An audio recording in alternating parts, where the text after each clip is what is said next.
Baik, Saya kira Mas Hakim mau mulai. Bismillahirrahmanirrahim. Nah. Bismillahirrahmanirrahim. Assalamualaikum warahmatullahi wabarakatuh. Apa midi, Pak?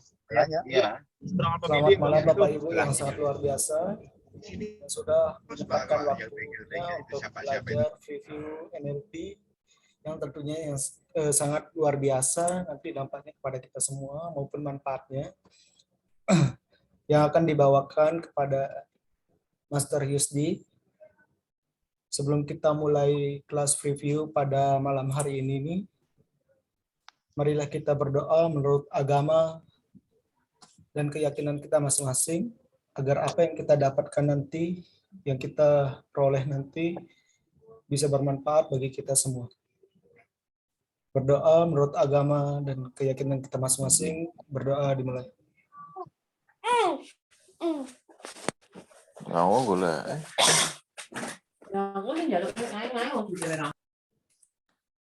Berdoa selesai. Baik, kita langsung mulai untuk mengefisiensikan waktunya, Bapak Ibu. Silakan waktu dan tempat kita sediakan untuk Master Yusdi. Oke, terima kasih Mas Hakim. Oke, Bapak dan Ibu, selamat malam. Kita ketemu lagi, saya Yusila Sutianto. Malam ini kita akan melakukan review tentang apa itu NLP. Tapi kalau kita bahas apa itu NLP secara komprehensif, tentu akan memakan waktu banyak. Jadi nanti model belajarnya kita akan interaktif di grup. Jika Bapak dan Ibu nanti ikut kelas ini online, itu minggu depan sebelum bulan puasa. Jadi perkenalkan dulu, nama saya Yusdillah Sutianto, izin berada di sini untuk sharing ilmu, sharing knowledge, Bapak dan Ibu. Mungkin sebelumnya saya ingin tanya dulu nih, Bapak dan Ibu, kira-kira apa sih yang akan kita pelajari malam ini gitu? Apa gambaran yang ada, apa gambaran yang terlintas dalam benak Bapak dan Ibu ketika ingin ikut kelas malam ini apa? Boleh, ada yang mau volunteer, ada yang mau relawan atau mau di chat, silakan. Kira-kira malam ini kita mau belajar apa sih dari judul yang di-share sama tim IHC itu?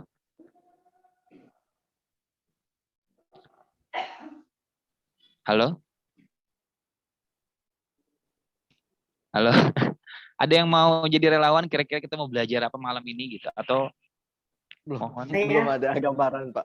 Oh, belum ada gambaran. Baik. Karena menurut saya ini ilmu baru banget ya. Ilmu baru banget. Itu uniknya di Indonesia ya, Pak Raji. Jadi ini saya mempelajari gitu ya, sesuatu yang sudah berkembang besar di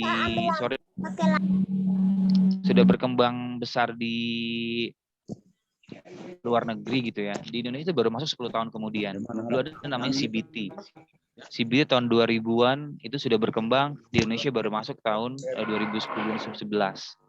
NLP 90-an masuk di Indonesia baru booming tahun 2000-an. Dan itu unik sekali gitu. Saya mempelajari kenapa ternyata sesuatu yang berkembang pesat di luar itu sudah pesat, baru di Indonesia masuk 10 tahun kemudian. Rupanya memang ada monopoli pembelajaran juga gitu kan. Orang-orang yang punya investasi besar dia akan bisa mempelajari ini. Kalau enggak ya enggak. Tapi ya nggak salah juga gitu kan. Kita kan niatnya memperluaskan ilmu. Nah, Bapak dan Ibu, kita buat kesepakatan dulu. Yang pertama mohon di mute jika nanti dalam sesi penjelasan. Mohon juga aktif dalam sesi diskusi. Nah, saya ingin mengenalkan diri dulu secara langsung ya. Secara langsung materi malam ini kan NLP for Hypnotherapist. Nah, karena memang spesifik materinya NLP for Hypnotherapist, jadi memang ini tujuannya untuk meningkatkan kompetensi Bapak dan Ibu dalam bidang hipnosis. Nah, nanti kita akan bahas secara lebih banyak NLP itu apa, tentu di kelas. Tapi secara umum saya ingin menyampaikan apa itu NLP. Bapak dan Ibu bisa jawab lagi nih. Oke, ini terima kasih nih Pak Yudhistira. Atau Bapak dan Ibu, adakah yang sudah mempelajari NLP? Adakah yang sudah membaca buku NLP? Atau sedikit terlintas apa sih kira-kira NLP itu? Halo? Siapa yang mau sharing? Bu Hartati ya? Ibu di mute, Bu. Saya unmute. Silakan Ibu. Kalau untuk mempelajari mungkin saya belum Ya. pernah. Cuman kalau melihat makanya saya lebih tertarik karena melihat dari judulnya, Mas. Jadi seperti ini ada antara karena saya orang dari bahasa ya, Mas ya.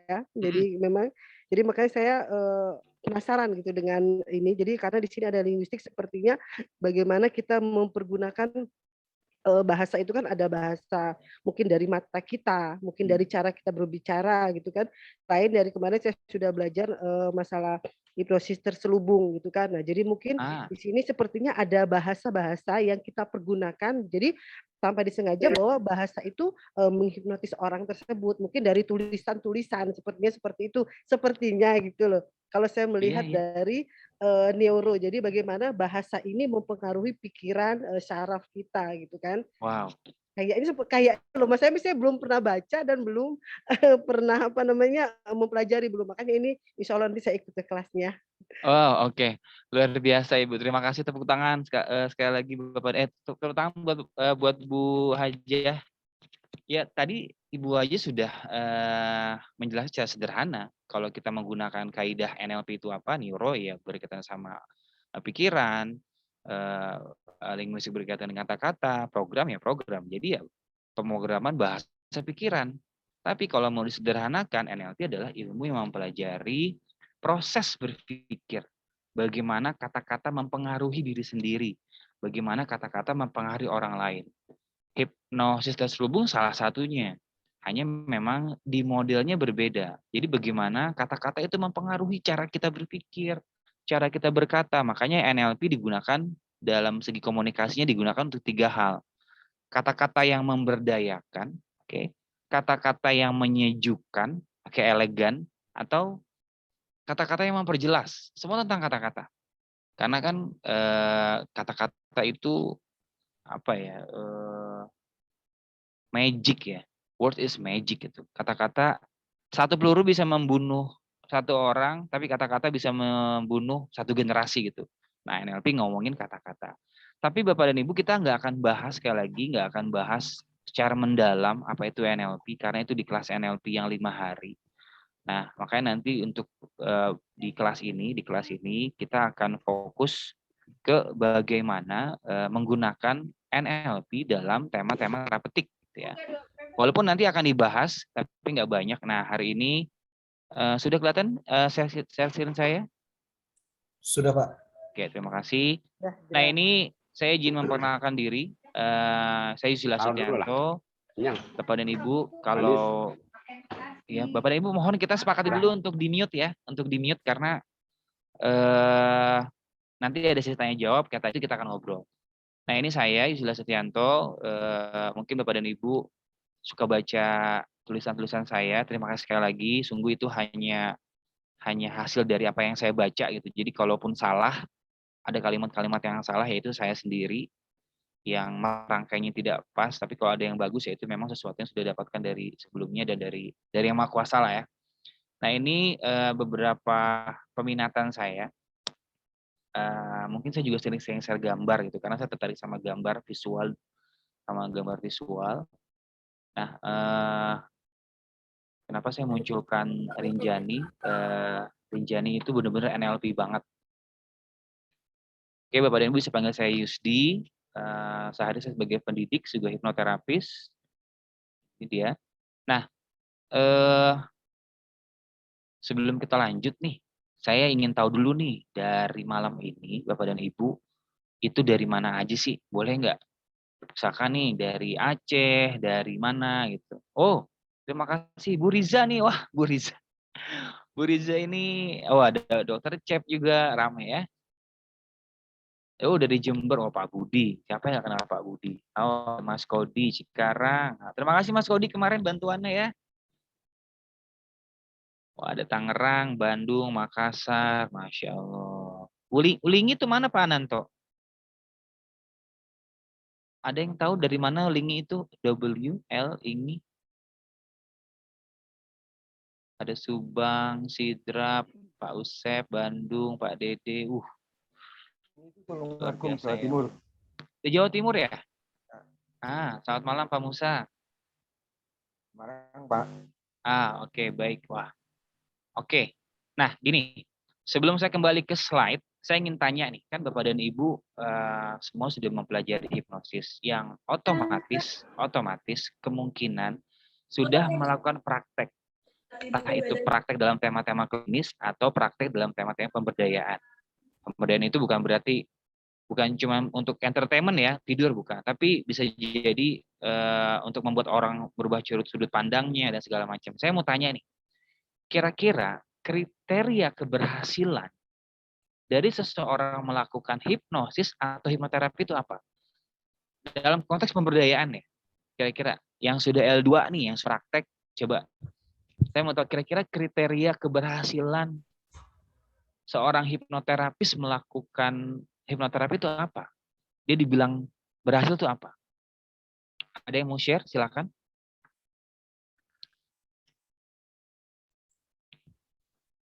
Atau boleh di chat. Saya, Pak.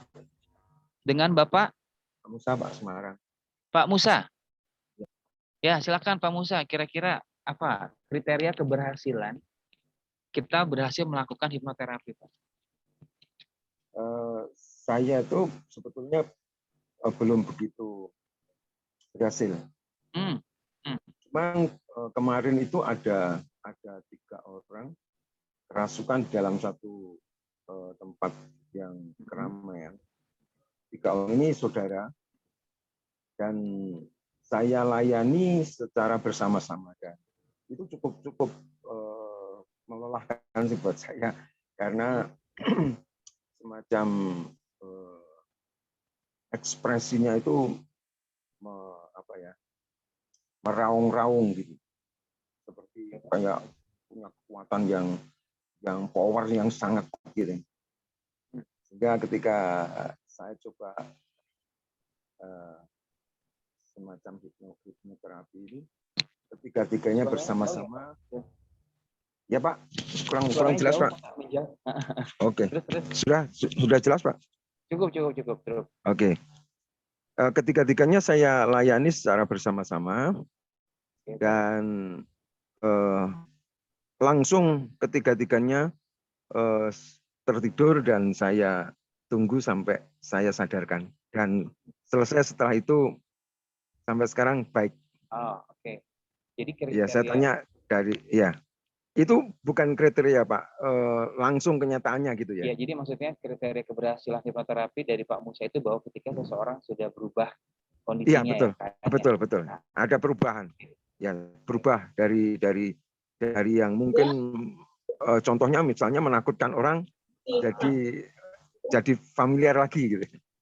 Oke. Jadi artinya kembali ke dalam posisi yang dibutuhkan normal gitu, ke fungsi idealnya. Betul, iya.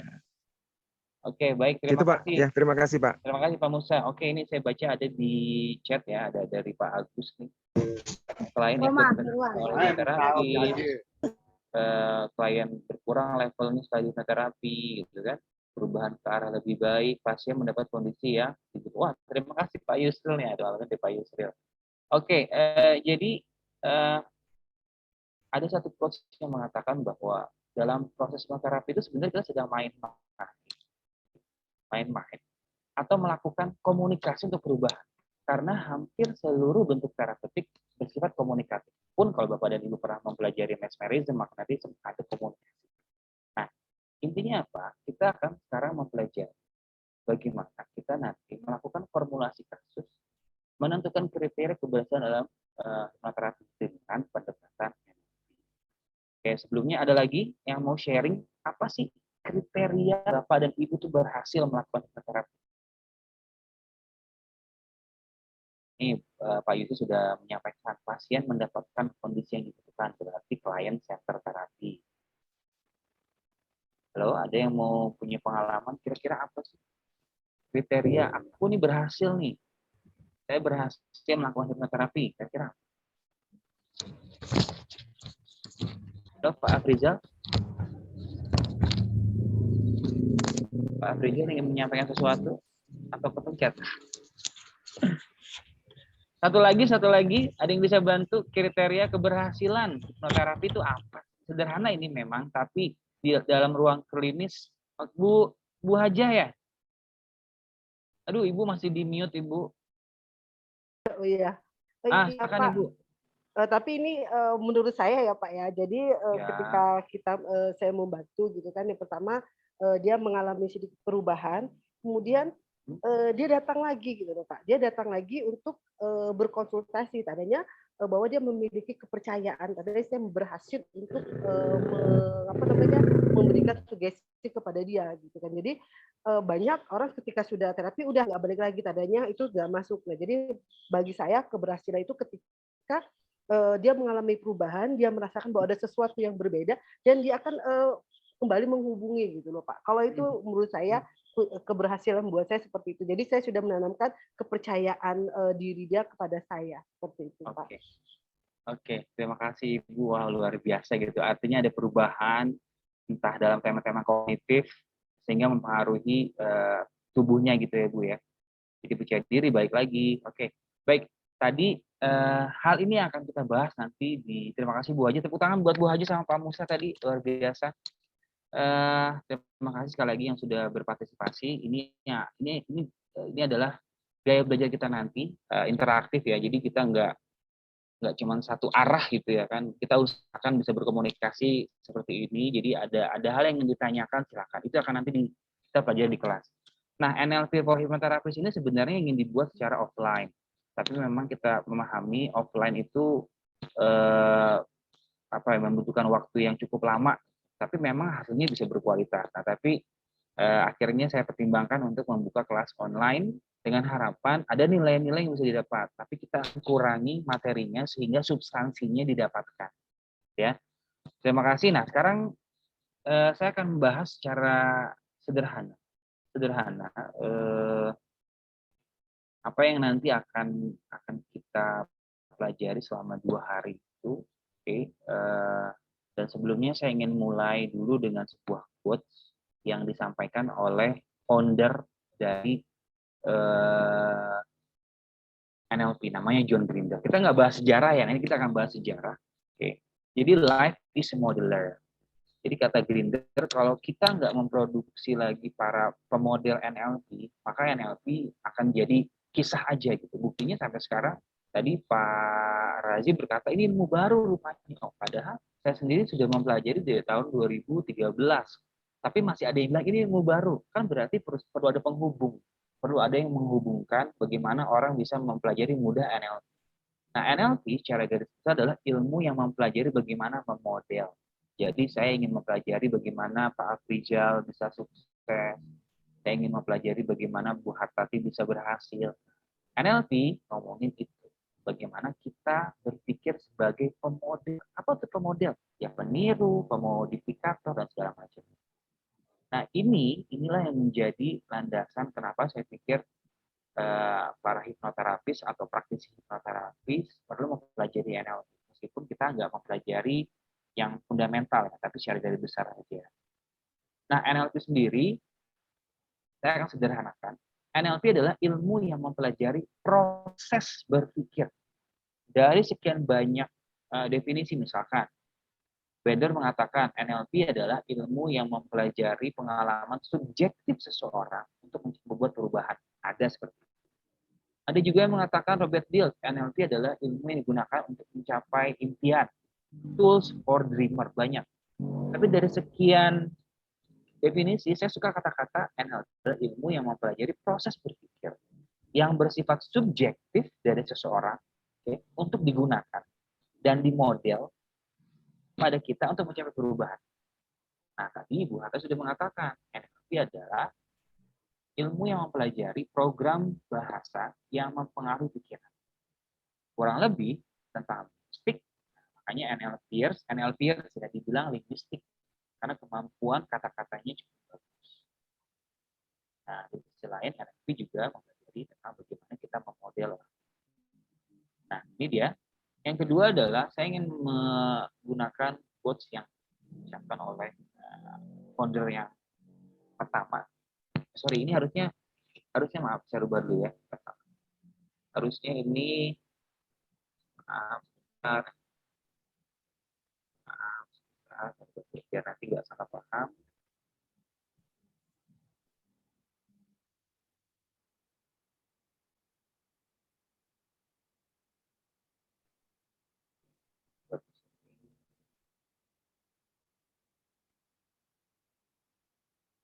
Oke, nah saya ingin menggunakan quotes kedua yang disampaikan oleh Richard Bandler. Jadi NLP itu ditemukan oleh diformulasikan oleh dua orang yang ternama, John Grinder tadi pertama, yang kedua adalah Richard Bandler.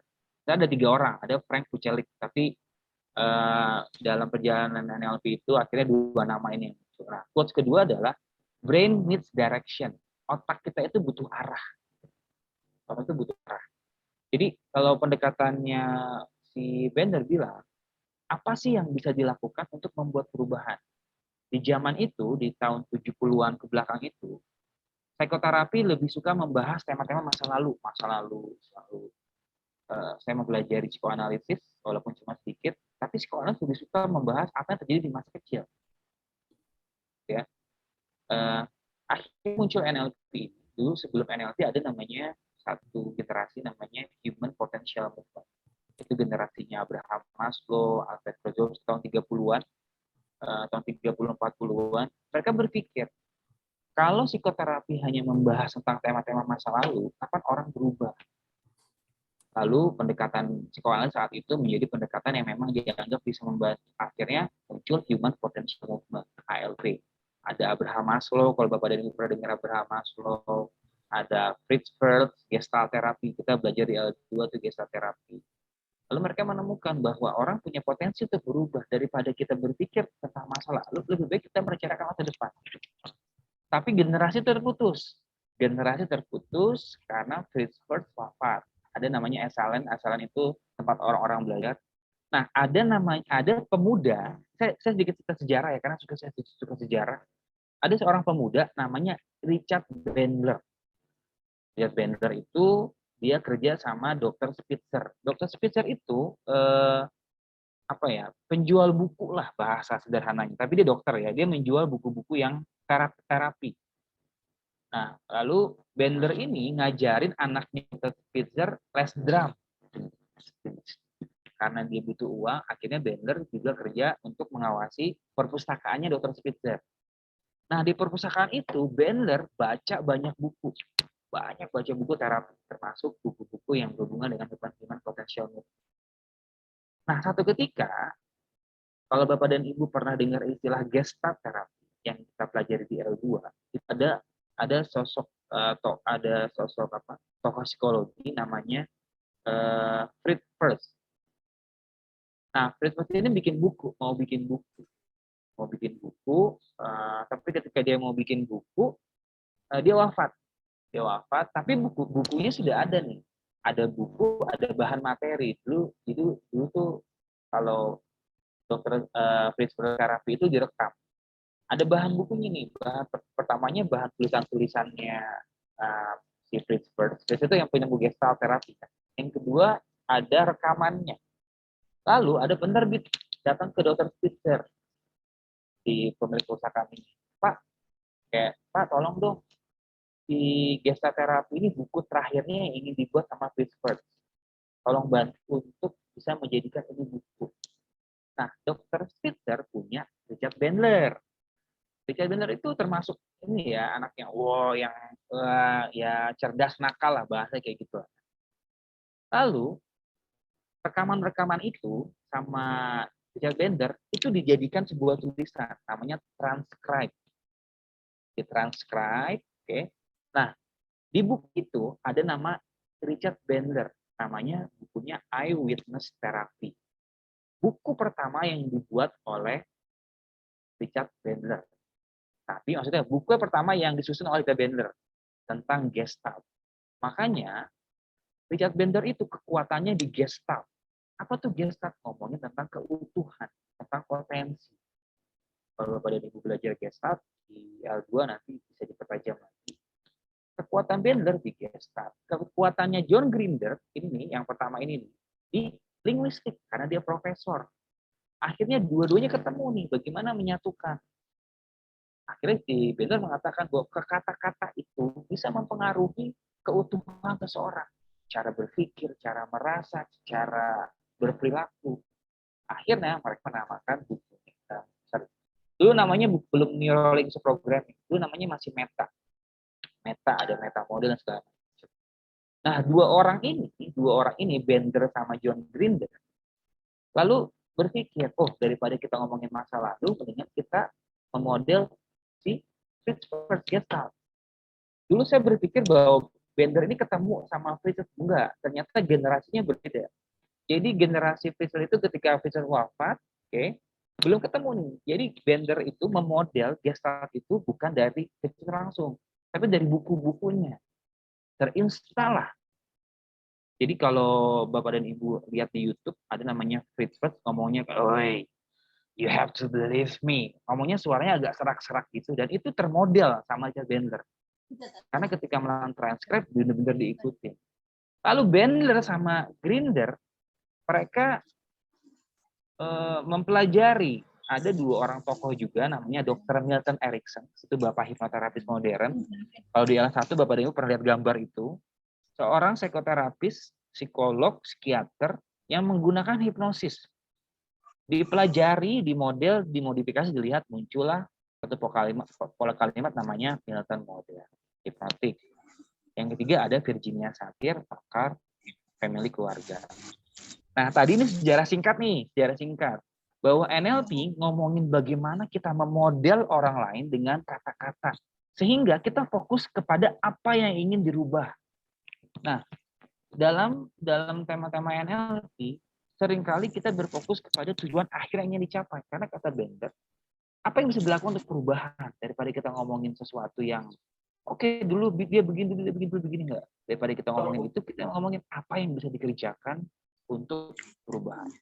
Lalu muncul generasi-generasi brief therapy, clean language. Tapi awal dari kemunculan terapi-terapi singkat itu dari NLP. Meskipun orang yang mengatakan NLP bukan terapi, tapi pada kenyataannya NLP dimodel dari tokoh-tokoh terapi. Siapa? Gestalt terapi atau Fritz Perls. Yang kedua Virginia Satir. Yang ketiga Milton Erickson. Ada lagi banyak nama yang dimodel. Nah, dari situ kita bisa belajar nih bahwa NLP digunakan untuk meningkatkan kualitas komunikasi kita kepada orang lain. Nah, hari ini kita akan melakukan review, dan 2 hari nanti tanggal 19-20 Bapak dan Ibu akan mempelajari bagaimana kata-kata itu bisa digunakan untuk membantu percepatan perubahan seseorang.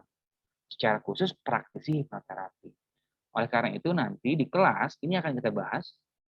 Nah, ya, sebentar. Ini hanya preview. Jadi ini sebuah framework, ya, kerangka kerja, kerangka berpikir, alur kerja, alur berpikir, bagaimana nanti NLP digunakan dalam sesi hipnoterapi. Meskipun kita tahu, kalau Bapak dan Ibu sudah lihat video saya tentang trance, itu ada banyak kategori trance ya, ada mulai dari light, medium, deep, sampai ultra hate, itu bisa dipelajari nanti di video YouTube-nya, silakan. Kita nggak bahas itu. Nah, apa sih akan kita pelajari selama 2 hari di kelas NLP for Hypnotherapy Framework ini? Oke, kita sepakati dulu ya. Tadi saya sudah sampaikan. NLP itu ngomongin kondisi saat ini, kondisi saat ini dan kondisi yang diinginkan. Kalau bahasa Inggrisnya present state. Oke, Bapak dan Ibu kalau lihat saya sekarang, lihat posisi saya di sini, NLP ngomongin kondisi saat ini sama kondisi yang ingin dicapai. Misalkan kondisi saat ini adalah dia fobia, fobia, punya pengalaman tidak menyenangkan, punya respon-respon tidak baik, punya makna, punya meaning yang nggak memberdayakan, akhirnya terjadi keyakinan-keyakinan yang membatasi di sini nih. Aku nih orangnya begini. Kalau orang dia nggak bisa dirubah dan nggak mau dirubah, ya di sini. Nah, NLP membuat cara bagaimana pikiran si orang ini punya arah. Makanya di sini ada kondisi saat ini dan kondisi yang diinginkan.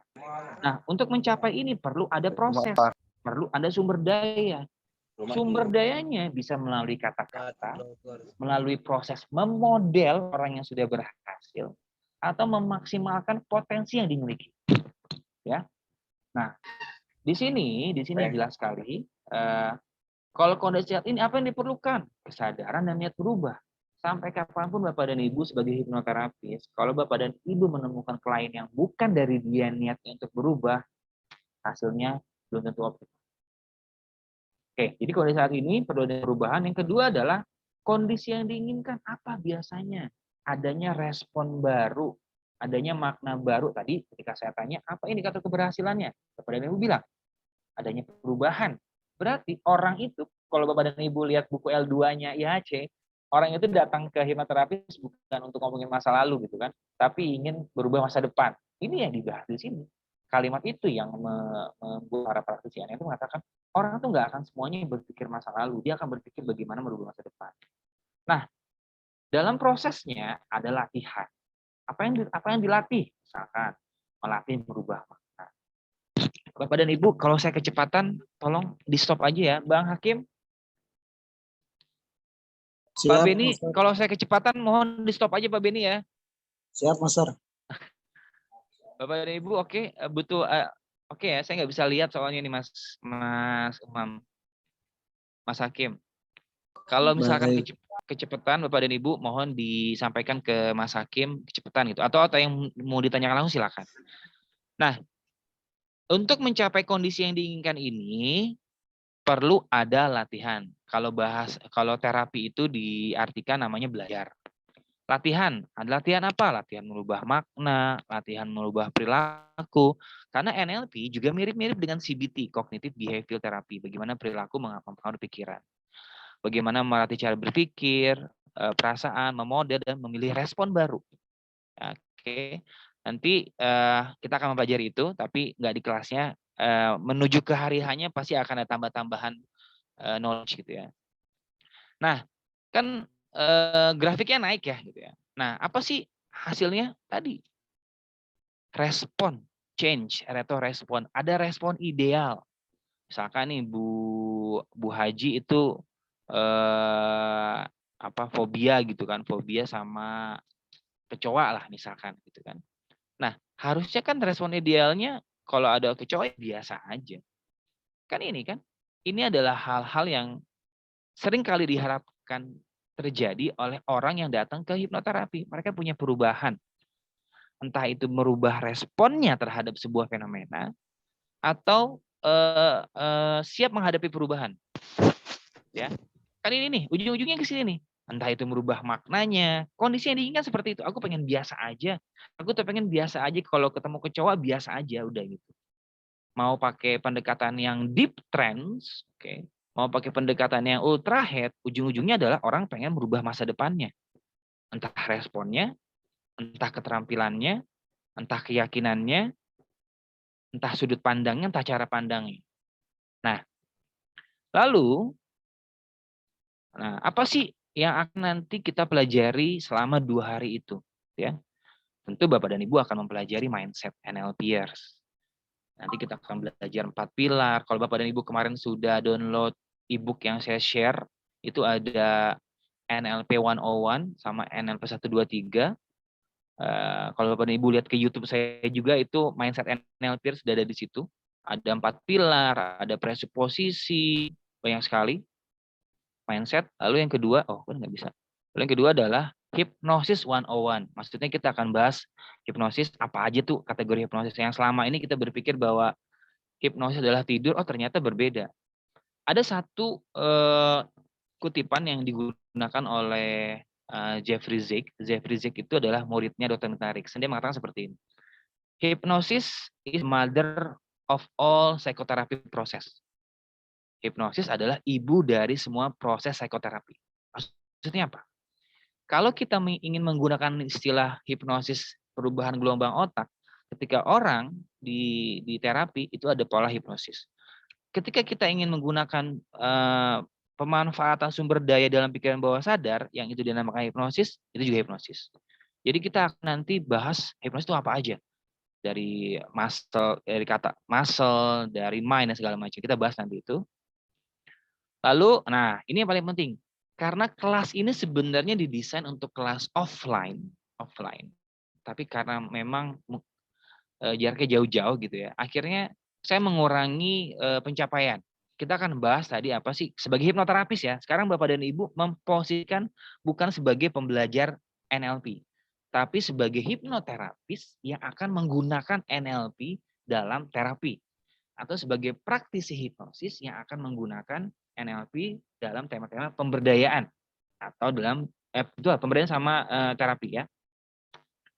Nah, nanti kita akan belajar tadi NLP mindset, hipnosis 101, pra-assessment. Apa sih persiapan-persiapan yang perlu Anda lakukan ketika ingin melakukan hipnoterapi? Yang pertama. Yang kedua adalah penilaian atau assessment dan formulasi kasus. Ini yang jarang dibahas. Ini jangan dibahas dulu ketika awal-awal saya mempelajari hipnoterapi. Pokoknya teknik. Akhirnya saya berpikir, nggak efektif juga ya. Karena apa? Ada satu pertanyaan lalu diberikan kepada 10 orang praktisi hipnoterapi, pasti semuanya akan memberikan jawaban yang berbeda. Karena nggak akan sama. Tapi kalau kita punya keterampilan bagaimana memformulasikan sebuah kasus, pakai teknik yang sederhana pun nanti bisa. Selama kita berpikir, saya kan dari Aceh sampai Papua ada di grup IHC gitu ya. Jadi beberapa kali ada yang nanya, Mas ini pakai teknik apa ya Mas? Mas ini pakai teknik apa ya Mas? Pakai teknik apa ya? Jadi saya pikir, berarti keterampilan melakukan formulasi kasusnya belum muncul nih. Karena kalau Bapak dan Ibu sudah bisa melakukan formulasi kasus, mau teknik cuman teknik forgiveness aja, mau pakai teknik introject, bicara sama introject aja, mau pakai teknik menulis aja, objek imagery terapi, itu sudah bisa membantu. Karena kan tujuan akhirnya apa? Klien punya keterampilan baru untuk menghadapi sebuah situasi, klien punya respon baru, punya makna baru, punya sudut pandang baru, kan itu. Artinya kalau Bapak dan Ibu melakukan formulasi kasus, teknik sederhana pun pada akhirnya bisa membantu. Sampai nanti ada proses repetition, diulang-ulang. Jadi formulasi kasus adalah skill sebenarnya adalah skill yang perlu dipahami lah ya, dikuasai oleh orang sama hipnoterapis.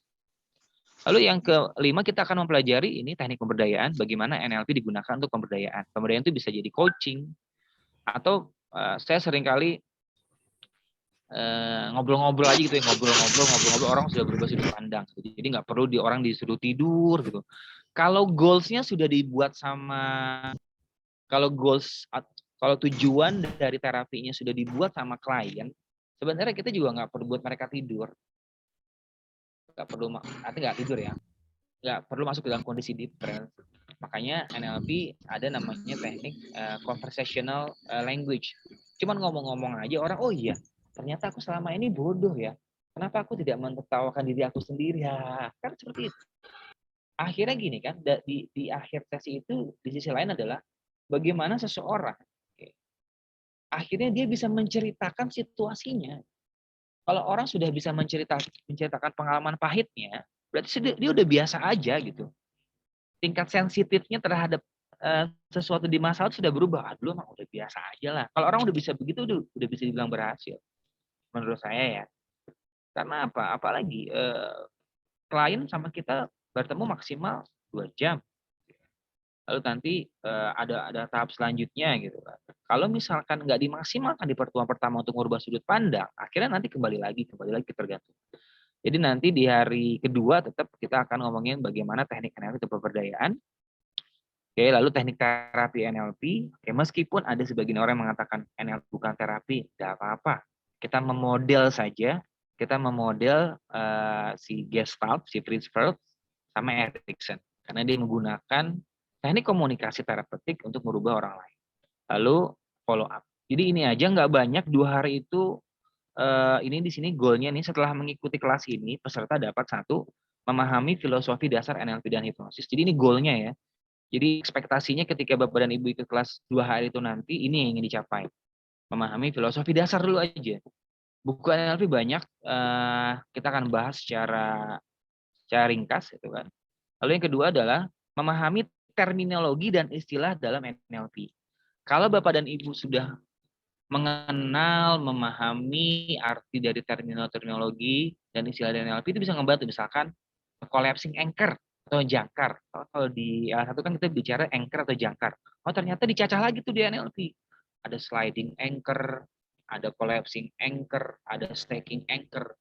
Kita memahami istilahnya aja, mengerti, oke, understanding the terminology gitu kan. Ada lagi nanti editing submodality, ada lagi nanti banyak, ada framing. Dari framing, ketika Bapak dan Ibu mengenal dan mengetahui istilahnya, otomatis maknanya bisa dicari. Makanya goalnya adalah memahami terminologi, sehingga nanti apa? Bapak dan Ibu bisa memodifikasinya dalam tema-tema terapeutik tentu. Oh, reframing. Bapak dan Ibu bisa melakukan formulasi kasus, cuma reframing aja, itu bisa ngebantu. Atau state, apa tuh state? Mood. Ya.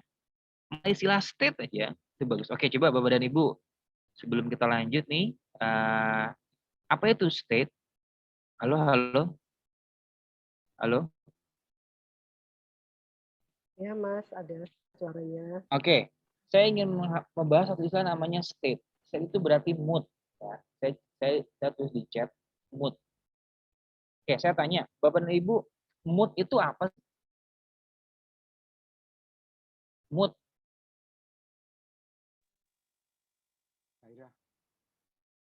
Halo, halo. Ada yang mau jadi volunteer? Kita interaktif ya. Mood itu apa sih? Mood itu apa gitu? Gairah. Pak Musa ya? Ya. Silakan Pak Musa, apa itu mood? Silakan. Perasaan hati, asik. Gairah. Gairah. Oke, gairah ya. Perasaan atau perasaan hati, apalagi state. Kita nggak pakai istilah state, kita pakai istilah mood. Kondisi pikiran dan perasaan. Nah, kondisi pikiran dan perasaan kita itu dipengaruhi dari apa yang kita lihat, dari apa yang kita dengar, dari apa yang kita rasakan. Kalau Bapak dan Ibu mengenal istilah mood saja, state, otomatis tahu nih, apa sih yang bikin hati saya galau nih apa? Apa yang bikin hatinya Bang Kodi ini lapar apa? Enggak Bang, canda Bang. Bang Kodi serius banget makannya Bang, enak banget kayaknya. Oke, itu dia senyum kan? Barusan Bang Kodi senyum. Jadi moodnya senyum, suasana hatinya berubah ketika saya bercandain. Dia juga bingung, oh saya lagi makan enak gitu kan. Bu Haji, saya boleh tanya Bu Haji? Ya Pak. Bu, apa sih mood boosternya Ibu apa Bu? Setiap pagi itu apa? Apa yang bikin suasana hati Ibu menyenangkan di pagi hari itu apa? Oh, ya. Kira-kira aja kira-kira. Yang dimakan, yang dilihat atau yang disentuh. Mungkin aktivitas kali Mas ya. Oke, aktivitas. Aktivitas. Ada makanan minuman yang bikin mood Ibu naik moodnya? Oh, enggak juga karena enggak pernah sarapan pagi. Ibu nggak ngopi? Enggak. Ngeteh nggak? Enggak. Jikir? Ya. Jikir lah. Jikir itu pemicu yang bikin moodnya Ibu spiritual. Spiritual. Atau ada nggak Bu lagu yang bikin Ibu bahagia, ada nggak Bu lagu kenangan? Enggak, paling ya membuat bahagia itu kalau misalkan murotal aja kapan mau tidur. Ada nggak Bu kira-kira ada nggak lagu di masa lalu Ibu yang sampai sekarang kalau Ibu dengerin itu menyenangkan sekali buat Ibu gitu? Ada sih. Kira-kira boleh tahu apa Bu? Apa ya namanya? Aduh. Ada sih lagu-lagu zaman dulu ya. Satu aja yang masih teringat, yang terlintas. Kalau yang enggak dulu sih, kalau sekarang ya Mas itu yang lagu-lagu seperti lagu-lagu Alwi Hidat itu yang apa namanya pengakuan ya. Itu kayaknya kalau denger musiknya aja saya udah nggak bisa, ini udah diem gitu kan, nggak bisa. Jadi kalau ini aja, itu yang sesuai dari pertama kali lagu itu keluar sampai sekarang gitu kan. Jadi hanya mendengar musiknya aja saya merasa tenang gitu. Jadi kalau mulai kesel dengar musik itu hilang semuanya. Jadi perasaan yang muncul perasaan tenang ya, suasana hatinya ya. Iya. Nah, NLP ngomongin itu Bu. Mood itu dibahas dalam NLP. Tapi nanti istilah namanya state atau state. Tapi kalau kita bahas Indonesiain namanya mood. Nah, Dapat idenya ya tentang mood itu atau state, berarti kondisi perasaan dan pikiran dalam satu momen tertentu yang dipengaruhi oleh suasana di luar kita, apa yang kita lihat, apa yang kita dengar. Nah, Bapak dan Ibu barusan sudah memahami satu istilah, apa namanya? State, suasana hati. Kalau Bapak dan Ibu sudah mengenali yang berarti isi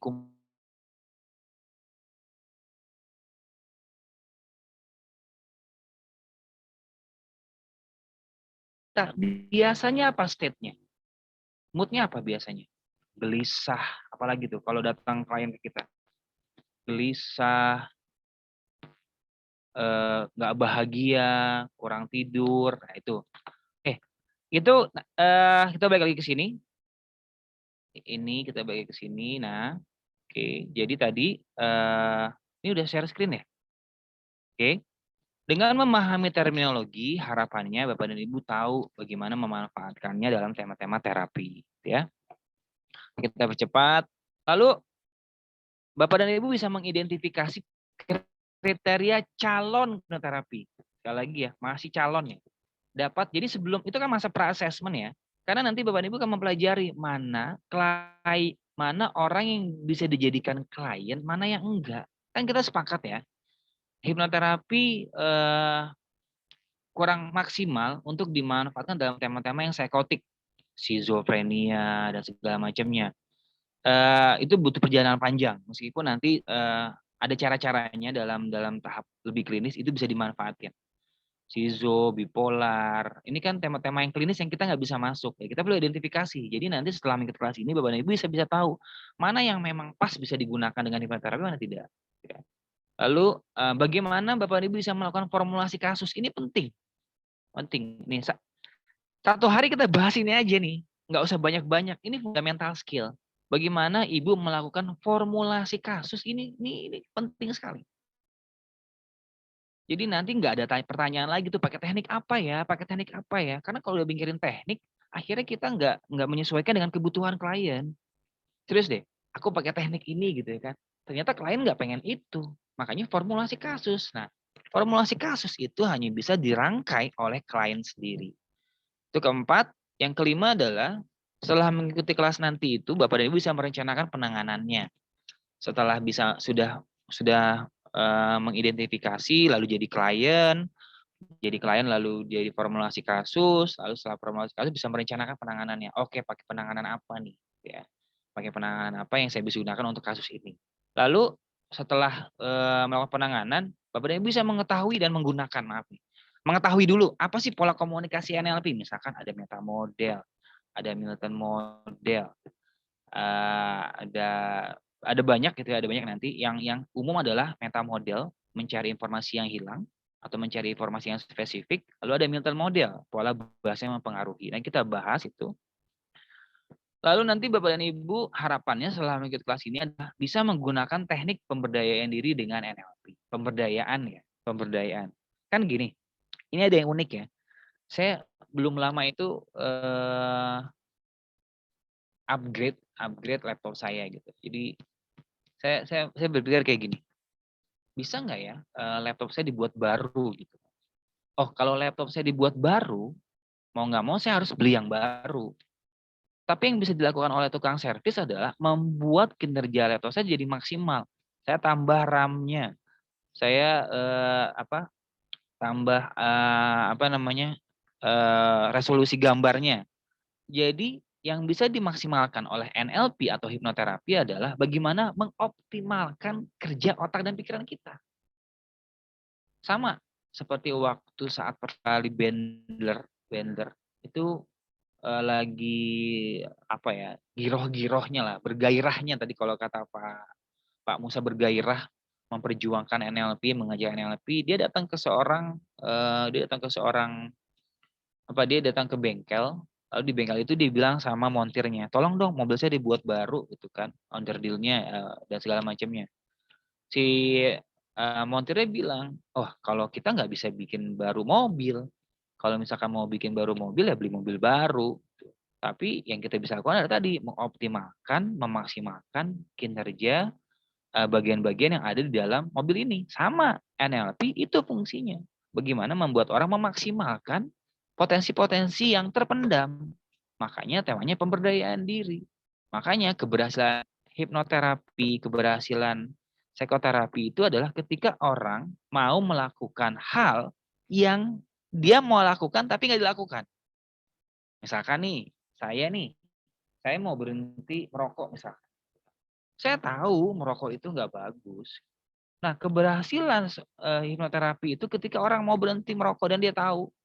Jadi bagaimana bisa menggunakan teknik pemberdayaan diri dengan NLP, lalu menggunakan teknik NLP untuk terapi. Bapak dan Ibu, 2 hari itu kita hanya akan membahas ini saja. Dan saya coba untuk buat sebuah framework bahwa ini dibutuhkan. Oke, jadi ketika nanti berhadapan dengan klien, apa itu NLP dan hipnosis, lalu terminologinya apa ini apa bahasanya ya, pencapaian yang ingin dicapai nanti selama 2 hari. Dan kita akan praktek. Saya nggak berharap satu arah diskusi ya. Jadi nanti kita akan berpraktek berpasangan, ada breakout room 2-2. Makanya saya ambil waktu hari Sabtu Minggu. Kalau nggak salah Seninnya puasa ya? Atau hari Minggunya puasa? Ada informasi Senin atau Belum kayaknya. Tapi kayaknya bukan hari Minggu ya? Hah?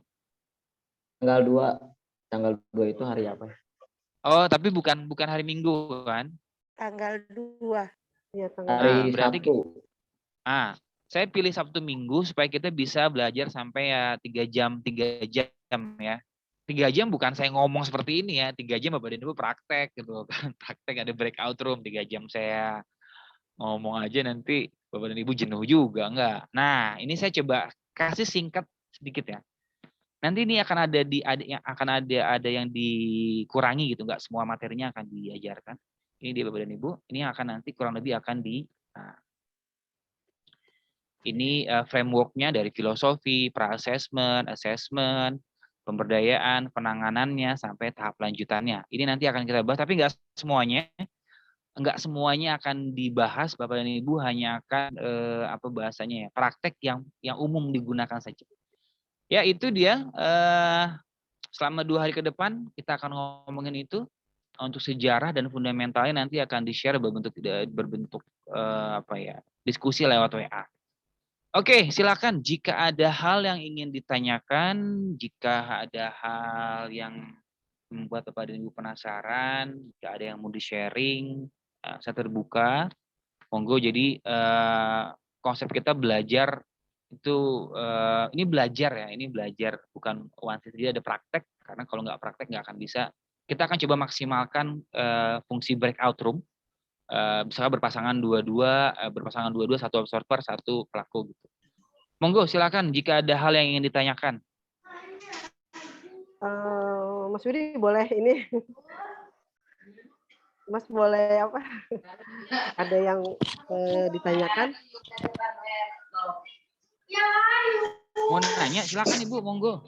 Ya, gini Mas, kalau ini kan NLP yang dipergunakan untuk terapi gitu kan. Nah, saya ingin, maksud saya mau ikut ke kelas ini, saya ingin mencoba bagaimana NLP for teaching. Jadi saya ingin kemarin kan kalau hypnoteaching itu mungkin udah banyak gitu kan. Nah, jadi saya pengen mencoba bagaimana NLP ini buat pembelajaran seperti itu. Karena kebetulan kayak gini Mas, ketika saya mengajar seperti itu, jadi dari dari bagian di kampus itu gitu kan. Jadi sampai bilang gini, kenapa kalau jam ibu kata mahasiswa itu nyari banyak, sementara kalau yang kelas lain mahasiswa banyak yang nggak ada gitu kan. Jadi sampai bingung. Jadi saya cuma bilang bahwa karena saya orang pembelajaran, kami belajar bagaimana proses menguasai kelas, bagaimana menguasai mahasiswa seperti itu. Sementara terus terang karena di tempat saya mengajar itu adalah fakultasnya tidak ada fakultas pendidikan. Memang asli karena mereka orang komputer yang memang tidak, saya akui mereka tidak pernah belajar bagaimana proses pembelajaran segala macam. Mungkin ada juga dari fakultas hukum, kemudian dari pertanian, mereka memang tidak pernah belajar pembelajaran. Nah, sementara kalau kita memang dari pendidikan, memang kita belajar bagaimana mendidik, gitu kan. Jadi memang kalau saya melihat mahasiswa sering bosen, gitu kan. Nah, makanya saya ingin mencoba, kemarin saya sudah memberikan masukan kepada teman-teman tentang hypno-teaching. Nah, jadi saya ingin mencoba lagi, jadi jangan sampai nanti hypno-teaching terus, saya ingin mencoba NLP gitu kan. Jadi sebenarnya memang dari saya belum pernah mempelajari NLP, cuman karena ada neolinguistiknya, karena itu linguistik memang pelajaran saya seperti itu. Jadi makanya ini letak penasaran saya di sini dari linguistiknya seperti ini. Saya ingin benar-benar bahwa ini ada jurusan ke sayanya dari kamar saya pendidikan bahasa Indonesia, jadi ke linguistik. Jadi saya ingin benar-benar bagaimana NLP ini juga bisa dipergunakan untuk metode pembelajaran. Selain memang pada dasarnya sama, hampir sama aja, cuma ya biar ada kata orang tuh saudara kembarnya lah beda gitu Mas. Jadi kira-kira sebelum saya mengikuti apakah NLP ini juga bisa saya pergunakan untuk metode pembelajaran juga. Jadi bisa selain hypno teaching juga saya pengen mencoba yang ada di NLP for teaching gitu loh. For teaching. Bisa, oh makasih Bu, pertanyaan luar biasa sekali. Terima kasih Bu. Bisa sekali Bu, karena saya menggunakannya untuk pengajaran sebagai pendidik juga. Hanya memang framework-nya ini kan materi ini untuk framework hipnoterapis ya. Saya pernah juga bikin tulisan dan saya share di WA group tentang bagaimana memanfaatkan NLP for education gitu. Mungkin nanti saya akan cari lagi, saya akan share. Atau nanti itu bonus Bu, yang ikut kelas NLP. Itu bonus ya. Enggak, itu saya share aja nanti di tulisan-tulisan itu saya share. Saya pernah bikin tulisan itu saya share kok ke grup IHC. Jadi bagaimana NLP for teaching termasuk bukan dalam, kan gini, hypno teaching adalah how to deliver, how to conditioning, bagaimana mengkondisikan seseorang siap belajar dan bagaimana menyampaikan pola-pola kalimat agar mereka nyaman belajar. Tapi saya pernah buat satu tulisan bagaimana NLP digunakan dalam konteks global ya di sekolah, termasuk buku-buku yang dipakai, diorama-dioramanya. Jadi agak komprehensif, nanti tulisannya saya cari tapi ada. Jadi kalau pertanyaan Ibu bisa nggak NLP for teaching? Saya berapa kali bikin workshop offline dulu zaman belum ada ini ya Bu. Belum pandemi itu saya bikin workshop offline NLP for education ya, not for teaching. Kalau teaching itu agak sempit, bagaimana deliver, bagaimana menyiapkan siswa agar mereka bisa menerima ide. Tapi kalau NLP for education itu termasuk pemilihan kata-kata untuk dimasukkan ke RPP misalkan, bagaimana tata ruang belajarnya, lalu starting learning-nya, lalu pengaturan apa ya, materi-materinya itu ada. Tapi itu mungkin nanti Bu, kemarin juga saya sama Pak Dewa, ada Pak Dewa itu dari Kemendikbud, kita ingin buka kelas NLP for teaching, nunggu momen Bu. Nanti ini Pak Dewanya lagi ke London, lagi di London, mungkin nanti kita akan buka kelas. Tapi kalau pertanyaannya bisa banget Bu. NLP itu bisa masuk ke sama kayak hipnosis kan. NLP bisa masuk ke semua lini kan, melengkapi semua pendekatan, melengkapi ya. Hypno teaching, hypno public speaking, dokter bisa masuk, bisnis bisa masuk, apalagi komunikasi bisa masuk, pendidikan bisa masuk, sama NLP karena gini. Ini hipnosis nih, ini hipnosis ya. Ini hipnosis, ini gestalt, oke. Ini linguistik. Ada tiga disiplin psikoterapi, oke. Lalu ketiga-tiganya ini dijadiin satu, oke, dijadiin satu sama Bender sama Gitter, jadilah NLP. Jadi artinya kalau pertanyaannya bisa nggak NLP masuk? Iya. Kalau kita mau sederhanain lagi, apapun yang berhubungan sama linguistik dengan kata-kata, yaitu NLP. Apalagi dengan bahasa gitu kan. Karena memang di situ nama tengah dari NLP adalah linguistik, neuro linguistic programming. Jadi kekuatannya ya di kata-kata. Jadi kalau pertanyaannya bisa sekali. NLP for teaching, NLP for parenting, NLP for education, NLP for business, NLP for coaching, NLP for hypnotherapy framework yang sekarang kita buat, NLP for self development, banyak. Dengan kalimat linguistik saja sudah cukup. Karena memang di dalamnya ada apa? Proses berpikir. Ada video praktek NLP. Mas Kody, saya punya praktek sih enggak gitu ya. Tapi Mas Kody bisa lihat YouTube saya. Di YouTube saya itu ada beberapa penjelasan tentang NLP. Itu dari 4 pilar dan segala macam. Karena menurut saya nanti ketika Bapak dan Ibu mempelajari NLP bukan lagi bicara tentang potensi-potensi bagaimana memanfaatkannya gitu loh kan, tapi bagaimana attitude-nya. Attitude-nya dimanfaatkan dalam kehidupan sehari-hari, entah dalam mengajar kan tadi ada mindset-nya. Jadi mindset NLP-nya itu yang ditarik. Kalau kita ngomongin teknik itu ratusan, ribuan, tapi attitude-nya, cognitive skills-nya, cara berpikirnya, bingkai berpikirnya, bagaimana berkomunikasinya, itu yang jadi tolak ukur keberhasilan bagaimana seorang bisa memanfaatkan NLP. Jadi kalau silakan nanti dilihat YouTube saya tuh ada beberapa video-video yang saya buat lah, tapi itu memang nggak dua arah ya, nggak kayak YouTuber kan. Kalau YouTuber kan gimana gitu, ini hanya ngomong aja one way gitu penjelasan. Terima kasih Bu Haji, semoga itu belum menjawab pertanyaan Ibu karena kita akan bertemu lagi nanti di pertemuan selanjutnya. Monggo silakan, ada lagi yang ingin ditanyakan tentang kelas 2 hari di tanggal berapa? Di tanggal 19 ya. Di tanggal berapa? Tanggal 25-26 karena bisa jadi hari Minggunya ada yang mau nyekar, ada yang mau berkunjung ke saudara kan, itu dekat-dekat sama Ramadan. Biasa kalau rekan-rekan di Muslim itu memanfaatkan momen itu untuk silaturahmi gitu. Makanya kita akan belajar dari Jumat, mungkin kita akan mulai dari jam 8 lah ya, jam setengah 8. Tapi sebelum jam setengah 8 itu kita akan nanti ada grup, dan grup itu adalah di grup yang akan kita buat itu adalah grup-grup tentang material-material yang akan kita bahas di 2 hari. Tuh, makanya harapannya Bapak dan Ibu bisa masuk ke grup yang pembelajar ini di hari Senin lah. Jadi di Senin itu kita udah belajar tuh. Saya akan kasih tulisan, akan kasih video juga, mungkin akan kasih infografis. Jadi itu berupa pengenalan dasar NLP dan hipnosis. Minimal hal itu bisa ditelaah dulu. Oh ada istilah ini loh, ada istilah ini. Sampai nanti kita di kelas online-nya di Jumat dan Sabtunya kita bisa interaktif. Jadi jangan sampai nanti di kelas di kelas 2 harinya kita ngomongin teori gitu kan, itu sejarah NLP gitu enggak. Jadi di perjalanan menuju 2 hari minggu depan itu kita udah sharing materi-materi apa yang nanti akan dibahas. Oke, monggo silakan jika ada yang mau bertanya. Bu Rani membuka mic, ada yang ditanyakan? Atau kalau enggak saya yang bertanya nih. Malam, Master. Siapa ini? Ishak dari Subang. Oh, monggo silakan Mas Ishak. Ini kameranya memang bisa dibuka ya? Atau sedang di satu tempat? Sedang di satu tempat. Ah, silakan Mas Ishak, silakan.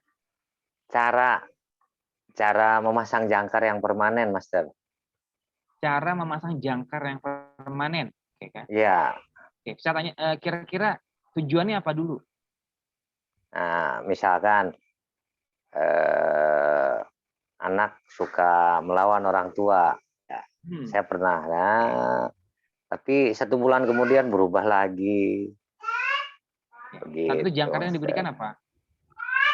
Ya, mulai dari sekarang dan seterusnya. Ya, kamu harus hormat sama orang tua, berkata baik. Nah, harus hormat, ada kata harus nih. Bu Hajah, kita kan agak peka sama kata-kata ya. Ada kata harus. Oke, terus Pak Ishak terus. Ya, harus hormat sama orang tua, berbuat baik, berkata ramah, gitu, dan seterusnya seperti itu. Oke. Nah, dalam sebulan itu kira-kira apa yang menggeser jangkarnya apa? Nah, saya kurang tahu kalau di rumahnya gitu, Master. Oke, jadi gini, kalau misalkan pertanyaannya jangkar bisa dibuat permanen, gitu kan, bisa. Tapi ketika ada jangkar lain yang menunjukkan sebuah emosi itu bisa meruntuhkan. Contoh ya Pak. Ya. Orang yang merokok itu kan jangkar ya Pak, benar ya Pak?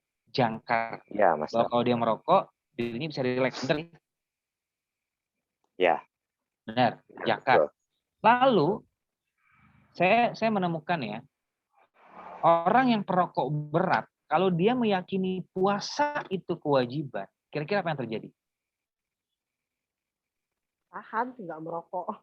Apa? Tahan, dia nggak merokok, betul. Sama. Seperti ketika Bapak membuat sebuah jangkar, kan dia meyakini sesuatu dari jangkar yang Bapak buat.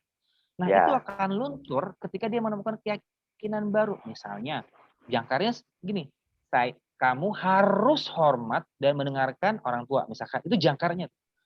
Dalam Ya. satu waktu, dalam satu momen, anak ini benar-benar hormat dan nurut. Ingat ya, kata-kata nurut sama hormat bisa berhubungan sama pasif. Lalu akhirnya dia nurut, satu ketika bapaknya melakukan kata-kata yang membuat keyakinannya luntur. Atau ketika dia udah percaya sama orang, sudah meyakini, tiba-tiba bapak berkata sesuatu yang menyakiti hatinya. Atau bapak menjanjikan sesuatu yang nggak dia terpenuhi. Maka jangkar itu luntur. Jadi pertanyaannya bagaimana bisa membuat jangkar itu konsisten? Tujuannya apa? Yang pertama itu. Dan konsistensi pemicunya. Kan gini, yang membuat jangkar ini kan bapak kan. Bapak konsisten nggak dengan pertanyaan dan perilaku bapak? Ya. Gimana itu? saya nggak akan ini ya. Artinya jangkar yang permanen itu ketika orang sudah meyakini bahwa kalimat itu atau sugesti itu benar-benar dia iakan gitu kan. Tubuhnya, pikirannya atau moodnya sudah mengiyakan.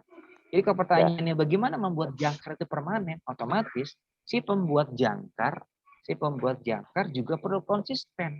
Si pembuat jangkar juga perlu membuktikan dengan perilakunya. Karena gini nih, anak-anak nih, misalkan contoh saya lah ya.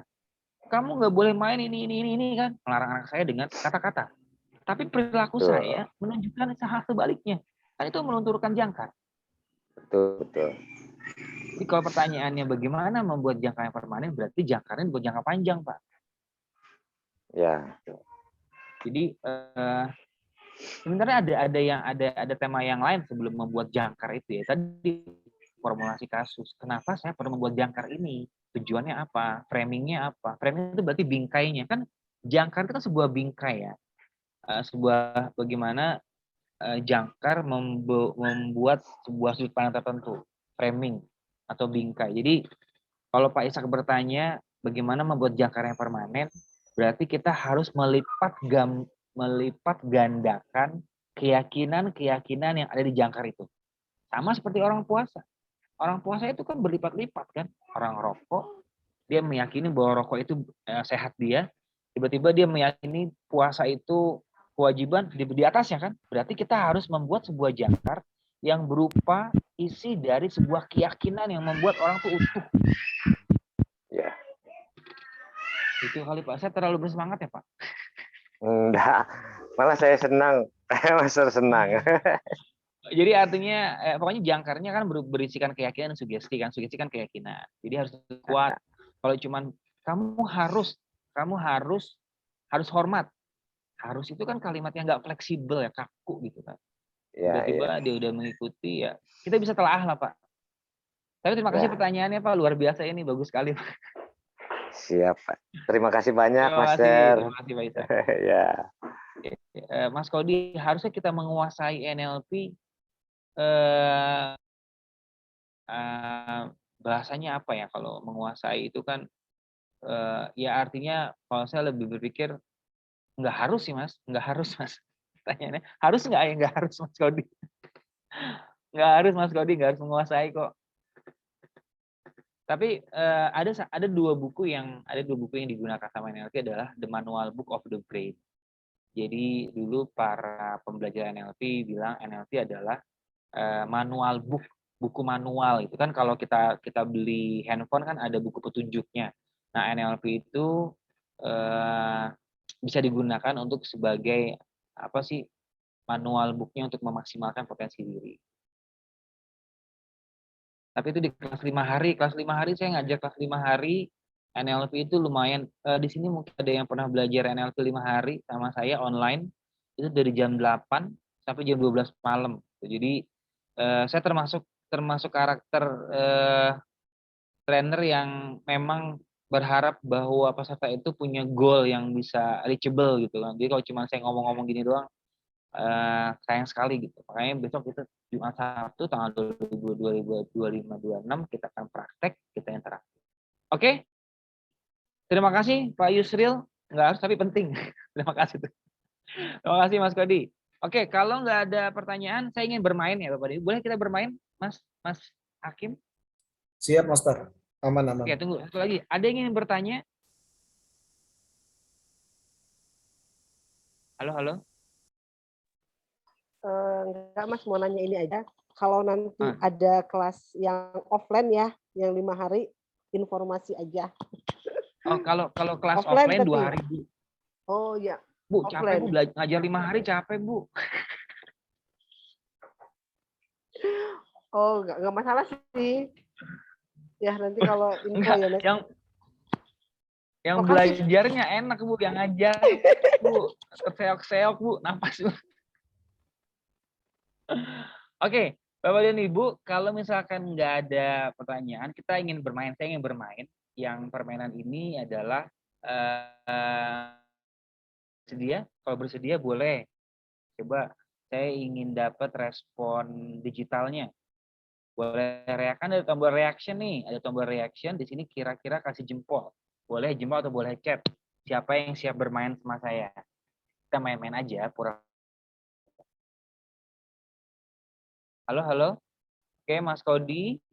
Ada boleh di chat yang siap bermain boleh tulis di chat siap. Kalau memang belum ketemu tombol jempolnya.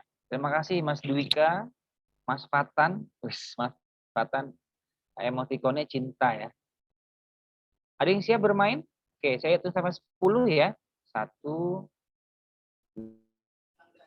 3, 4, 5, 6, 7, 8, 9.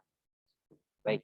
Nah, sekarang siap. Yang kedua syaratnya adalah silakan Bapak dan Ibu kalau sempat ya, kalau ada, siapkan sebuah alat tulis sama kertas. Kalau nggak ada pakai handphone boleh. Kita akan bermain games linguistik ya. Permainan ini merepresentasikan bagaimana nanti NLP digunakan. Boleh alat tulis. Kalau nggak ada alat tulis boleh pakai handphone, notes di handphone. Kalau nggak ada juga apa-apa, kalau nggak ada juga nggak apa-apa, harus juga. Yang penting kalau pakai alat tulis kan enak, setidaknya bisa ada rekaman-rekaman yang dimanfaatin. Oke, saya hitung sampai 10 ya untuk menyiapkan alat tulis ya. 1, 2, 4, 5, 6, 7, 8. Halo, halo, Mas Umam. Halo. Siap, Master? Suara saya hilang ya? Kok ini? Ya, Master. Ini nggak ada Hanya kamera saja yang ini, dibuka atau Master, saya apanya terjadi sinyalnya gangguan turun naik, Master? internet? Suaranya jelas tapi.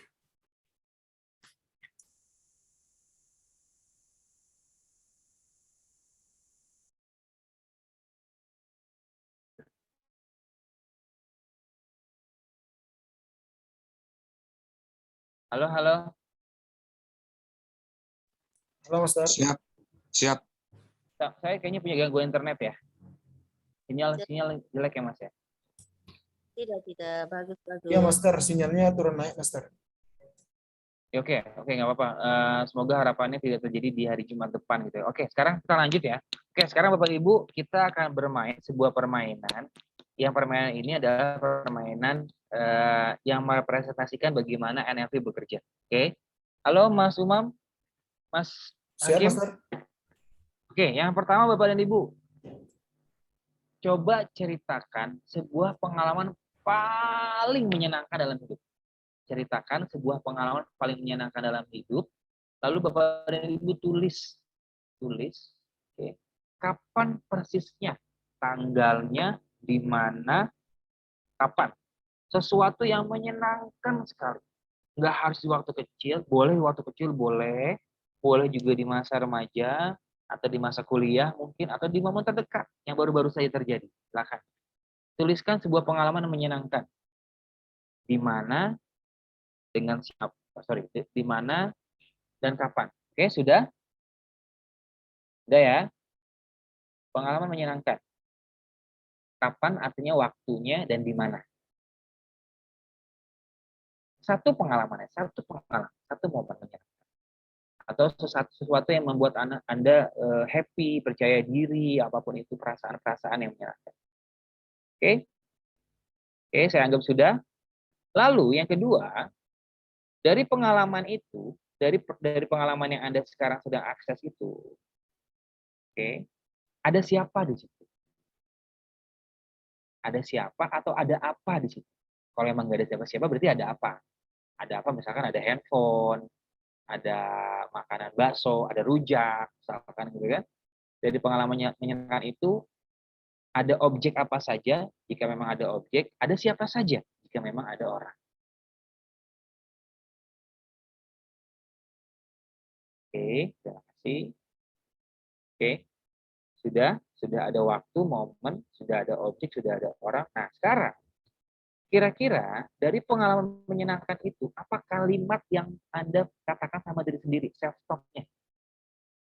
Wow, aku senang sekali hari ini membuatku bahagia. Apa makna dari pengalaman itu buat Anda? Apa meaning-nya?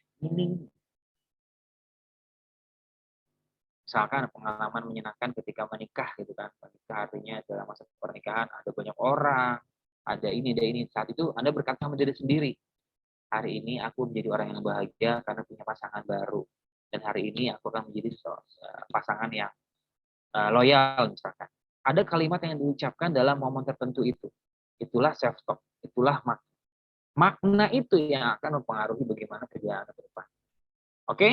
Sekarang yang ketiga, kalau misalkan ada orang, seberapa dekat Anda dengan orang yang membuat Anda senang itu? Seberapa dekat jaraknya dengan orang yang membuat perasaan Anda menyenangkan? Atau seberapa dekat Anda dengan objek seberapa dekat Anda dengan objek yang membuat perasaan Anda menyenangkan? Misalkan nih handphone, oh jarak saya dengan handphonenya segini nih, gitu kan? 2 meter. Oke. Baik, nanti kita akan main nih ya. Sekarang, misalkan jarak Anda dengan orang yang menyenangkan itu 2 meter, kira-kira kalau didekatkan lagi perasaan Anda akan jadi apa? Lebih menyenangkan? Kira-kira? Ya. Oke, saya tanya lagi selanjutnya adalah, jika ada orang yang membuat perasaan Anda menyenangkan itu, bukan jika ada. Orang yang membuat perasaan Anda menyenangkan itu dia menggunakan baju apa jika ada orang? Objek yang membuat perasaan Anda menyenangkan itu warnanya apa? Mas Dika paham ya? Mas Dwika? Bapak atau Mas? Bapak atau Mas boleh lah. Iya Pak. Jadi Bapak sekarang punya pengalaman menyenangkan? Iya, ada Mas. Di situ ada objek atau ada orang? Ada orang. Oke. Seberapa dekat Bapak dengan orang tersebut? Untuk saat ini? Enggak, di perasaan menyenangkan itu, di pengalaman menyenangkan itu. Kurang dari 1 meter. Oh, itu nyaman sekali. Betul. Di depan atau di samping? Di samping. Oke. Sekarang kira-kira kalau dideketin lagi 50 cm, apa perasaan yang muncul? Semakin senang. Itulah bagaimana NLP bekerja. Bagaimana film di kepalanya Pak Dwika, kita edit, kita remoting. Terima kasih Pak Dwika, tepuk tangan buat Pak Dwika. Ya, Lalu, terima kasih. Ya Mas. Maaf. Ya. Ketika tadi dekat sama orang yang punya orang tersebut, lalu muncul pengalaman perasaan menyenangkan, apa kata-kata yang Bapak ucapkan sama diri sendiri? Saya merasa bahagia dan bangga. Wow, bahagia dan bangga terhadap pengalaman itu ya? Iya, betul. Lalu akhirnya dari pengalaman itu Bapak belajar apa, Pak?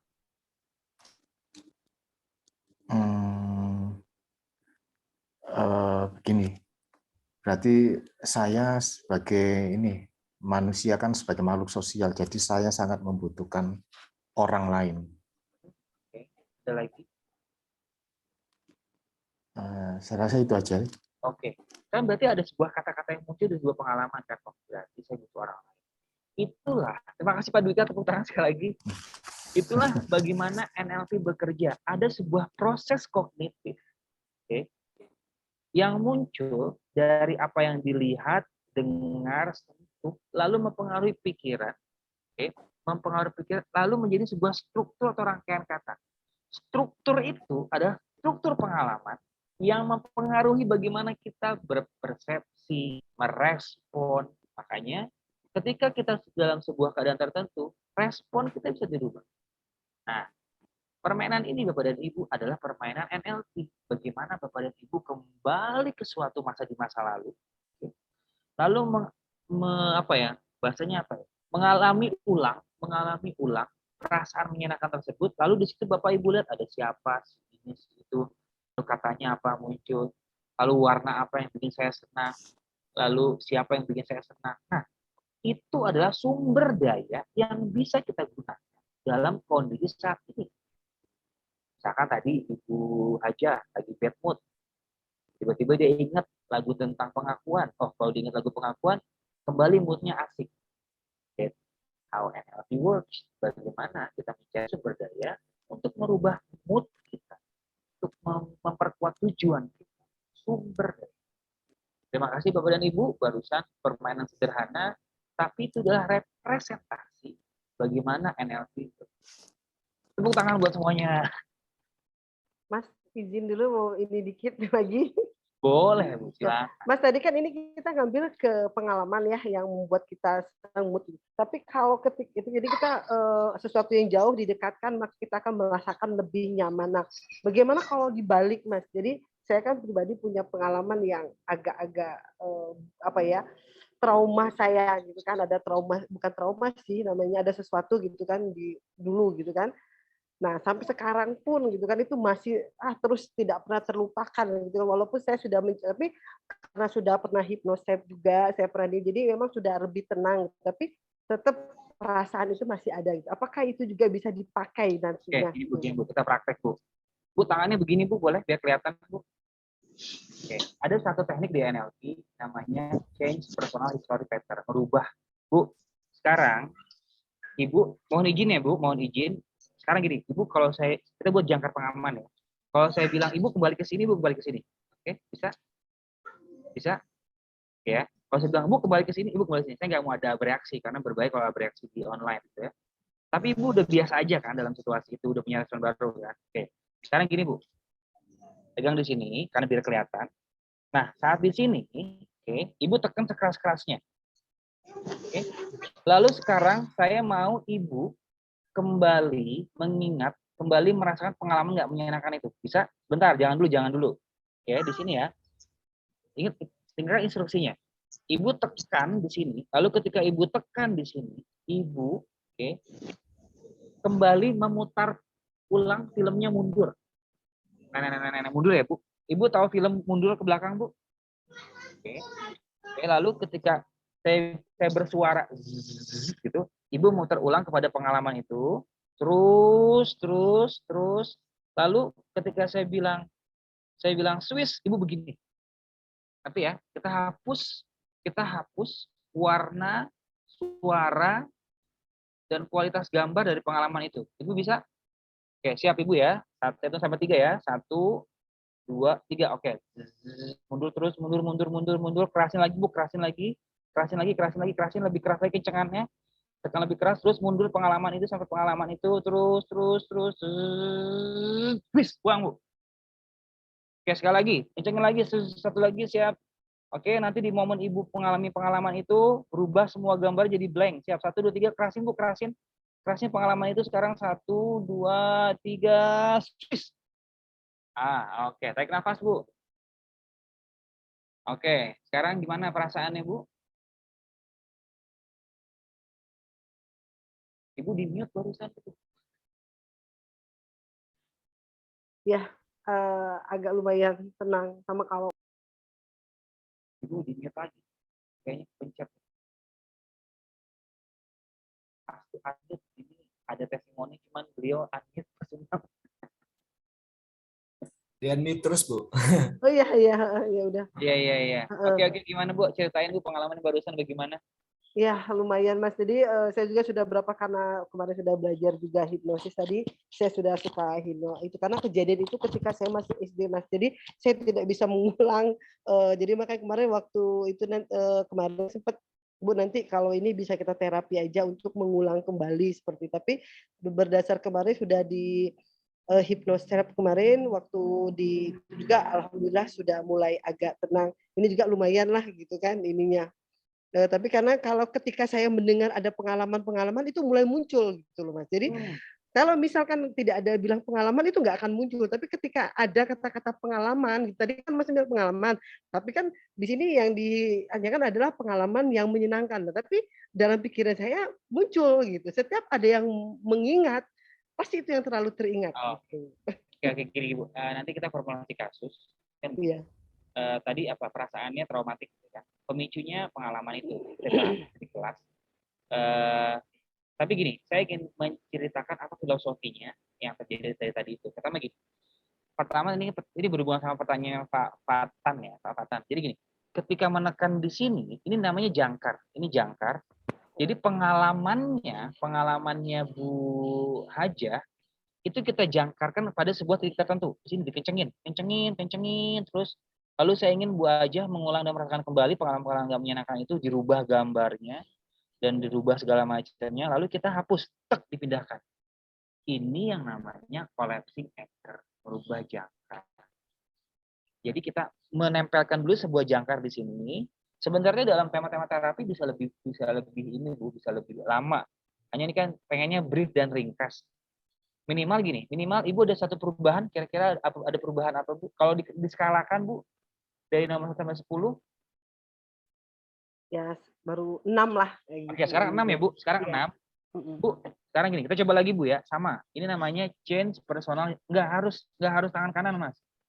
Bu, Ibu sekarang tangannya begini Bu. Karena biar bisa kelihatan ya. Tangannya begini. Oke. Sekarang Ibu tarik dulu ya. Tahan dulu ya. Ini tarik tapi tahan dulu. Nah, sekarang ketika Ibu melakukan ini, coba Ibu rasakan kembali pengalaman nggak menyenangkan itu. Oke. Baik, sudah. Oke, sekarang ketika Ibu merasakan kembali pengalaman nggak menyenangkan itu, kalau ada gambar, bisa Ibu rubah gambarnya? Bisa Ibu kecilkan? Gambarnya dekat atau jauh, Bu? Dekat. Oke, bisa dijauhkan, Bu, gambarnya?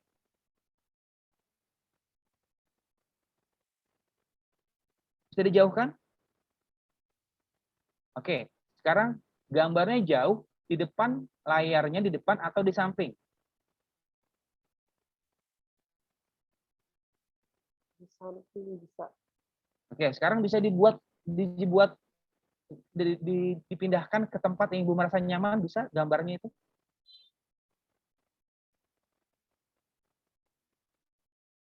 Di atas. Oke, siap ya. Sekarang hitungan ketiga, ketika saya minta Ibu tangannya lepas, gambar yang jauh di samping tadi itu berubah menjadi gambar semut. Bisa ya? Siap. 1, tahan. 1, 2, 3, push. Oke. Sudah berubah gambarnya? Sudah berubah posisinya? Sudah agak jauh di sana. Oke. Sekarang dari nomor 1 sampai nomor 10, di angka berapa sekarang perubahannya? 8. Wow, amazing. Tepuk tangan buat Bu Haji Ratna. Oke, nomor 8. Bu, kira-kira mungkin nggak bisa naik angka perubahannya, Bu?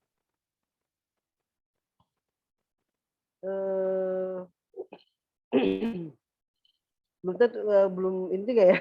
Kira-kira. Ya, karena sebenarnya ketika tidak ada yang sesuatu memicu, nggak bakalan inget gitu, lupa gitu kan. Sekarang saya tanya, kira-kira aja, kita nggak ngomong ke belakang nih, kira-kira bisa nggak angkanya berubah? Semoga saja bisa, berharap ya bisa sih. Kira-kira apa yang bisa bikin bisa apa? Yang pertama ya kalau biasanya saya bilang istilahnya memaafkan aja lah gitu kan, paling seperti itu. Kalau Ibu memaafkan, berubah jadi nomor berapa, Bu? Ketika waktu itu pernah sudah mencoba menginosep seperti itu ya Pak ya. Jadi saya ingin melupakan, tapi ketika saya ya ini kan sebentar. Ini Ibu kembali lagi nih. Tadi udah nomor 8. Oke, nanti kita lanjut di kelas 2 hari ini. Siap. Mas Hakim, ini di Lombok udah jam 10:30, mungkin yang di Timur juga udah jam 11:30. Bapak dan Ibu, barusan kita sudah berinteraksi. Terima kasih lagi Bu Haji sudah berkontribusi dan berpartisipasi dalam diskusi kita. Silakan Pak Sudarman, Bapak dan Ibu, terima kasih. Tadi barusan Bapak dan Ibu sudah melihat bagaimana proses terapeutik menggunakan NLP singkat dan ringkas. Pun nanti Bapak dan Ibu yang ikut kelas 2 hari itu akan dapat bonus e-course brief hipnoterapi. Itu sebuah pola juga. Jadi itu e-course online yang bisa dipelajari. Itu saya buat di tahun 2019, tapi masih relevan dalam kondisi saat ini. Kadang kita perlu sesuatu yang ringkas, karena kalau nggak pakai sesuatu yang ringkas kita akan kurang tidur. Itu mungkin Mas Hakim, kalau nggak ada pertanyaan lagi silakan. Jika ada yang ingin mendaftar langsung di tim IHC yang ada di grup Bapak dan Ibu, di wilayah Bapak dan Ibu, atau ada Mas Hakim di sini. Monggo, saya dengan senang hati bisa berinteraksi. Bapak dan Ibu, kita belajar. Sungguh tujuannya untuk memperkaya saya sendiri, gitu kan. Karena tadi saya belajar dari Bu Haji, saya belajar dari Pak Dede, saya belajar dari Pak Sudarman. Karena sebagai seorang pembelajar itu yang perlu dilakukan. Sekian dari saya, mohon maaf jika ada salah-salah kata. Terima kasih sudah berinteraksi, sudah berpartisipasi. Saya kembalikan sekarang ke Mas Hakim. Silakan Mas Hakim jika ada yang mau disampaikan.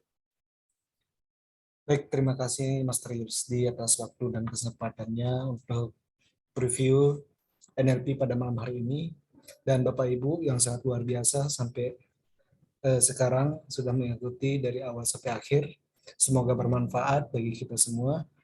Dan bagi Bapak Ibu yang ingin mendaftarkan diri untuk kelas NLP, silakan menghubungi customer service kami yang dari Indonesian Hypnosis Center.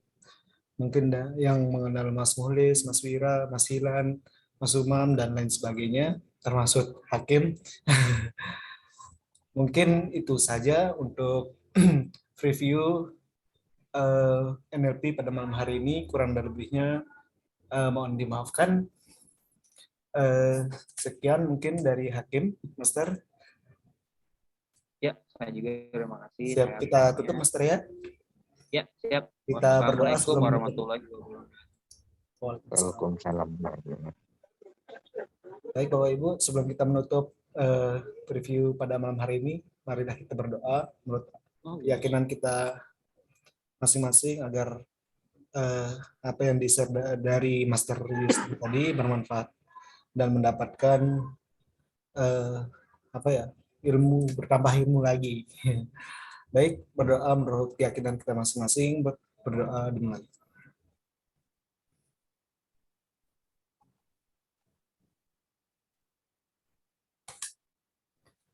Berdoa selesai. Sekian. Oke. Saya lalu Muhammad Hakim undur diri bersama Mas Rizdi. Kurang lebihnya mohon dimaafkan. Assalamualaikum warahmatullahi wabarakatuh. Waalaikumsalam. Selamat malam. Waalaikumsalam. Nah itu Bu, tadi kalau kita nggak belajar formulasi kasus Bu Haji ya, kalau kita